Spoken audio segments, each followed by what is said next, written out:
తిరుపతి లడ్డూ వివాదం ముఖ్యాంశాలు. ఆరోపణలపై విచారణ జరిపించాలని కేంద్ర ఆహార మంత్రి ప్రహ్లాద్ జోషి కోరారు.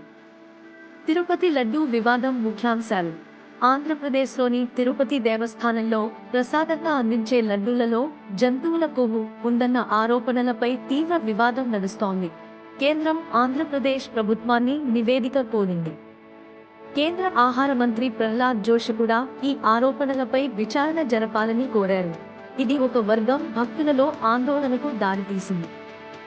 లడ్డూల్లో నాసిరకం పదార్థాలు, జంతు కొవ్వును వాడేందుకు తన పూర్వ ముఖ్యమంత్రి జగన్ మోహన్ రెడ్డి అనుమతించారని ఆంధ్రప్రదేశ్ ముఖ్యమంత్రి చంద్రబాబు నాయుడు ఆరోపించడంతో బుధవారం వివాదం మొదలైంది.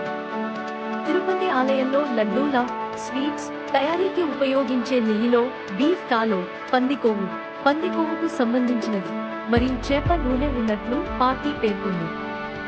ఒక రోజు తర్వాత నాయుడు నేతృత్వంలోని తెలుగుదేశం పార్టీ గుజరాత్లోని ఆనంద్లో ఎల్లుడివి నిర్వహిస్తున్న ల్యాబ్ నివేదికను విడుదల చేసింది. ఇది ప్రసిద్ధ శ్రీ వెంకటేశ్వర స్వామి ఆలయాన్ని నిర్వహించే తిరుమల తిరుపతి దేవస్థానాలు పంపిన నెయ్యి నమూనాలలో జంతువుల కొవ్వు ఉన్నట్లు ధృవీకరించబడింది. గత ప్రభుత్వం నాసిరకం నెయ్యిని తక్కువ ధరలకు కొనుగోలు చేసి లడ్డూ నాణ్యతను ప్రభావితం చేసి పవిత్రమైన మందిరాన్ని దెబ్బతీసిందని నాయుడు ఆరోపించారు. తన పక్షాన రెడ్డి ఆరోపణలను తోసిపుచ్చారు. అవి మళ్లింపు వ్యూహమని అన్నారు.